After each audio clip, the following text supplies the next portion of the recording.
I'm John Batchelor. Tom Joscelyn and Bill Roggio of the Foundation for the Defense of Democracy's Long War Journal.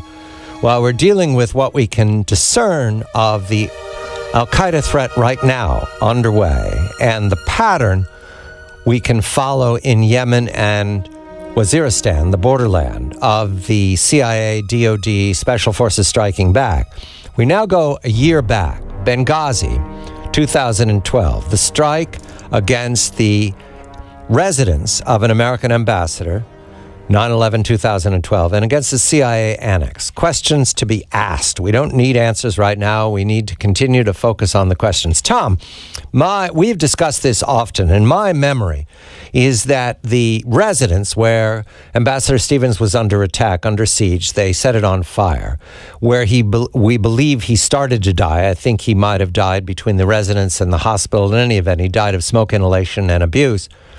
That residence was quite distinct from the CIA annex. There's a CNN report, fresh from information, anonymous sources, that the CIA annex was a hotbed of activity with recruiting, arming, training fighters for other parts of the Ummah, chiefly in Syria. That CIA annex, what questions have we not answered about what was going on there and the scale of their operations? A year later, Tom. Well, the interesting thing about the reports, the one thing I think we know for certain is that it was not a small operation, that there were dozens of CIA operatives there. The question I've always had, and I got to tell you, I've been investigating this for, almost a year now. The number of versions I hear of the story are mind-numbing. I mean, you hear different versions of the story, from what they were doing in terms of either gun running or watching the gun trade to, Paula Broadwell, who was David Petraeus' mistress. She, speaking at a public event, actually threw it out there that she thought the CIA was actually holding some detainees there. Right. There's all these different versions. I don't know what the truth is at this point. I have no idea what the exact version of the truth is. And I'd say that the truth of the matter is we don't know what exactly the CIA was doing there, and we don't know exactly what this jihadist coalition was thinking in this raid. We knew they wanted to assault the compound. We knew that it seemed that they targeted the ambassador, but there's a lot of questions about what their actual intent was there, too, in terms of why it was such a priority. What was Ansar al-Sharia. What is that, Tom, and what do we know a year later?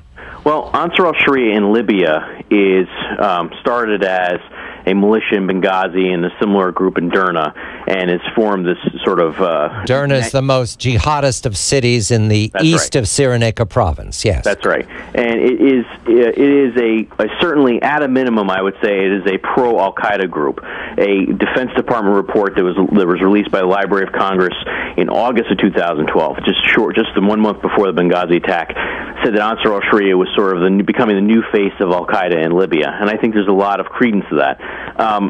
What Ansar al-Sharia, there are several Ansar al-Sharia chapters, and anytime you investigate any of the Ansar al-Sharia chapters, whether it be in Yemen, where it was just simply a rebranding of Al-Qaeda in the Arabian Peninsula, to Tunisia, to Egypt, or elsewhere, you always find Al-Qaeda links. You always find senior jihadists who have known, established Al-Qaeda pedigrees running these chapters.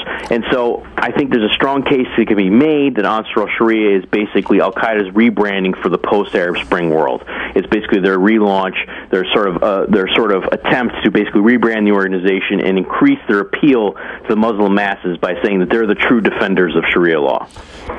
Bill, the attack at Benghazi on September 11th, that followed a large demonstration outside of the Cairo embassy that morning. But over the next days, my memory is that there were actions by Ansar al-Sharia or its attendant kindred of Cain at Tunis in Tunisia, at Sana'a in Yemen, at Amman in Jordan, and again in other parts of the Ummah, although those are the major embassies. Do we believe now, Bill, that was all a coordinated operation ordered by or directed by the same agents who are now ordering an attack on American embassies in 2013? Well, Tom and I have always believed that these were related attacks or possibly organized by jihadists throughout the region. They've been linked back to Mohammed al-Zawahiri's brother, who is in Egypt.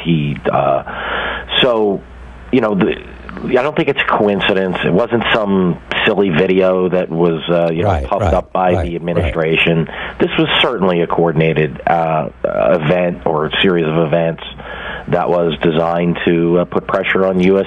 Diplomatic facilities. It's striking to me, Bill, and I'll ask Tom to comment on this, that a year ago we saw that pattern, those demonstrations, large mobs, and yet the administration chose to not to interpret that as a launched assault against American embassies. A year later, you see what I mean, Bill? They are interpreting it as a launched assault against American embassies. It's the same crowd that's doing it.